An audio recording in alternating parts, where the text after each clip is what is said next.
May 29th, 1453.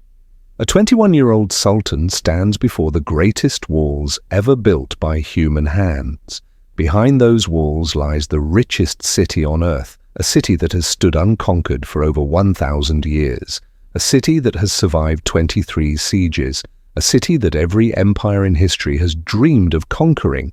In the next few hours, 7,000 defenders will face an army of over 100,000. An emperor will die fighting in the streets wearing no crown, so his body will never be identified.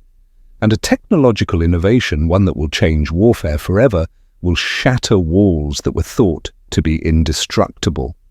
This is the story of the fall of Constantinople, the single day that ended the medieval era, triggered the Renaissance, and set Europe and the Islamic world on a collision course for the next 500 years. And it almost didn't happen. But before we get to that final apocalyptic day, we need to understand how we got here, because this story doesn't begin in 1453. It begins decades earlier with a victory that should never have happened. 1440, the Battle of Varna. Sultan Mehmed II faces the largest crusader army assembled in decades. European knights, Hungarian forces, Polish cavalry, all united under one banner to push the Ottomans out of Europe once and for all. The Crusaders have superior numbers, they have momentum, they have God on their side, or so they believe, and they lose catastrophically. The young king of Poland and Hungary, Władysław III, is killed on the battlefield. The Crusader alliance shatters, and Murat II sends a message to all of Europe: the Ottomans are here to stay. But Varna wasn't enough. 4 years later, in 1448, Murat faces the greatest general in Christian Europe, John Hunyadi, at the Second Battle of Kosovo. The same Kosovo where 59 years earlier the Serbs had made their legendary last stand against Ottoman expansion. History repeats itself. Hunyadi's army is crushed. The Ottomans now control the Balkans completely, and now there's only one prize left, one city standing between the Ottomans and total domination of the Eastern Mediterranean, Constantinople, the Queen of Cities, the new Rome, the city that has been the shield of Christian Europe for a millennium. But here's the thing, by 1450, Constantinople isn't the mighty empire it once was. The Byzantine Empire, which once stretched from Spain to Syria, has been reduced to a city-state. Its territory, just Constantinople and a few surrounding towns. The empire is dying, everyone knows it. The only question is, who will deliver the final blow? 1451, Sultan Mehmed II dies and his 19-year-old son takes the throne. His name is Mehmed II. But history will remember him as Mehmed the Conqueror. And from day one, Mehmed has one obsession: Constantinople. His advisors think he's crazy. His father had tried to take Constantinople and failed. Every sultan before him had tried and failed. The walls are too strong, the city too well defended. Why waste resources on an impossible dream? But Mehmed isn't interested in their doubts. He's a student of history, of engineering, of warfare. He's read about Alexander the Great, Julius Caesar, the great conquerors of antiquity, and he believes he can succeed where they all failed. So he starts planning methodically, ruthlessly. First, he needs to cut Constantinople off from aid. In 1452, he builds Rumelihisarı, a massive fortress on the European side of the Bosphorus, directly across from another fortress on the Asian side. Together, these fortresses create a choke point. Any ships trying to reach Constantinople from the Black Sea, they have to get past Mehmed's cannons first.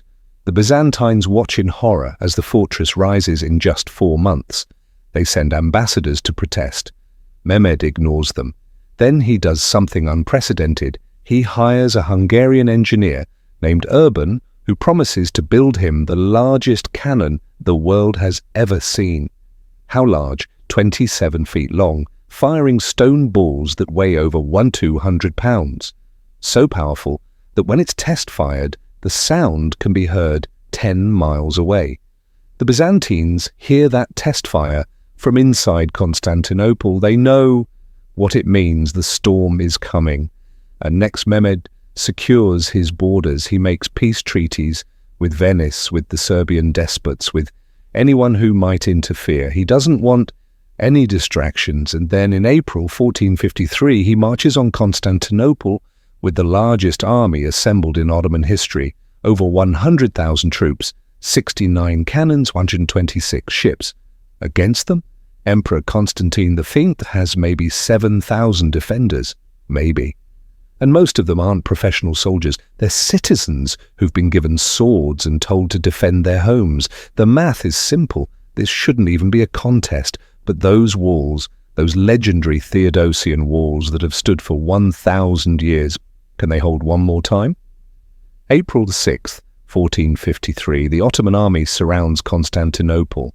Emperor Constantine V looks at the approaching army and knows he's outnumbered 15-1, but he has one advantage, the greatest fortifications in medieval history, 3 layers of walls, a massive moat, and a secret weapon, a giant chain stretched across the Golden Horn, the harbour that protects Constantinople's northern flank.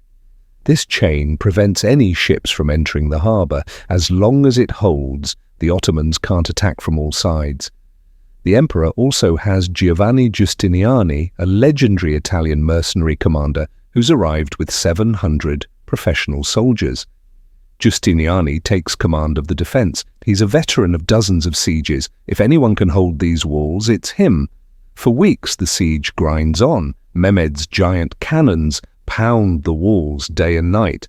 But here's the problem. These massive cannons can only fire 7 times a day. They overheat, they crack. They're incredibly slow to reload, and every time they blow a hole in the walls, the Byzantine defenders work through the night to repair it. They use barrels of earth, wooden stakes, anything they can find. Mehmed tries direct assaults. His soldiers charge the walls with ladders. They're cut down by arrows, boiling oil, Greek fire. He tries naval attacks. His ships are repelled by the chain, and Byzantine ships defending the harbour. Then on April 20th, something incredible happens. 4 Christian ships, 3 Genoese and 1 Byzantine, break through the entire Ottoman fleet. Right in front of Mehmed's eyes, these 4 ships fight off dozens of Ottoman galleys and make it safely into the Golden Horn. Mehmed is furious. He nearly executes his admiral on the spot. The Byzantines, for the first time in weeks, allow themselves to hope. Maybe, just maybe, they can hold out long enough for reinforcements to arrive from the west. But Mehmed is about to do something that will change everything, something that military historians still study to this day. Remember that chain protecting the Golden Horn, the one that's keeping the Ottoman fleet out? Mehmed can't break through it, he can't sail around it, so he decides to go over it. No, literally, over it, overland. He orders his engineers to build a wooden road greased with animal fat and soap that runs from the Bosphorus over the hills and down into the Golden Horn behind the chain. And then on the night of April 22nd, he drags 70 ships overland across a mile of hills. In one night, the Byzantines wake up the next morning and see Ottoman ships inside the Golden Horn, ships that weren't there the night before, ships that should be impossible to be there. It's one of the most audacious military maneuvers in history. And it works. Now the Ottomans can attack from the harbour. The Byzantines, who were already stretched, impossibly thin, now have to defend an even longer section of wall. The defenders are exhausted. They're running out of ammunition, out of food, out of hope. Constantine sends desperate messages to the west, begging for help. No help comes.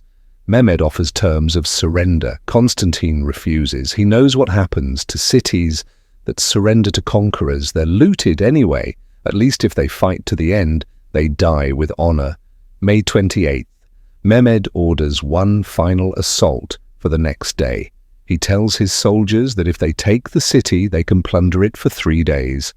Everything in Constantinople, the gold, the treasures, the accumulated wealth of 1,000 years, it's all theirs. That night, Constantinople holds a final vigil. Christians of every denomination, Catholics, Orthodox, rivals who've hated each other for centuries, pray together in the Hagia Sophia. They know this is the end. May 29th, 1453, just after midnight, the Ottoman assault begins. Wave after wave of soldiers charge the walls. The first wave is irregular troops, expendable. They're meant to exhaust the defenders. Then come the Anatolian troops, better trained, better equipped. The walls hold, barely. Then at dawn, Mehmed unleashes his elite forces, the Janissaries, the most feared soldiers in the Ottoman army. And at that exact moment, disaster strikes the defenders. Giovanni Giustiniani, the Italian commander, who's been holding the defense together, is hit by a projectile. He's badly wounded, and instead of staying to inspire the troops, he asks to be taken off the walls to receive medical treatment. The moment the defenders see their commander being carried away, morale collapses. Soldiers start abandoning their posts. Panic spreads. The Janissaries find a small gate, the Kirkaporta, that's been left unlocked by accident. They pour through. At the same time, the Ottomans breach the main wall at the gate of St. Romanus. Emperor Constantine the sees his city falling. He tears off his imperial regalia, no one will find his body, and desecrate it, and charges into the melee with his guards. He dies, fighting in the streets of his capital. His body is never identified. The Janissaries raise the Ottoman flag over the walls. Constantinople has fallen. Mehmed II rides into the city later that day. He's only 21 years old, and he's just achieved what seemed impossible. He rides to the Hagia Sophia, the greatest church in Christendom for 900 years. He orders it converted into a mosque. The Byzantine Empire, which has existed for 1,123 years, is over. The fall of Constantinople didn't just end an empire, it ended an era. Medieval Christendom's eastern shield was gone. Trade routes to Asia were cut off, forcing Europeans to seek new paths, leading directly to the age of exploration. Columbus, da Gama, Magellan, they're all trying to find a way around the Ottoman Empire. Byzantine scholars fled west, bringing ancient Greek texts with them. These texts helped spark the Renaissance, and the conflict between Europe and the Ottoman Empire. It would define the next 500 years of history. From the Siege of Vienna to World War I, this was the rivalry that shaped the modern world. All because of 54 days in the spring of 1453, all because of one young sultan's obsession, all because of the day those indestructible walls finally fell. The medieval world died on May 29th, 1453, and the world we live in today was born from its ashes. If you found this story fascinating, hit that like button and subscribe for more deep dives into the moments that changed history forever.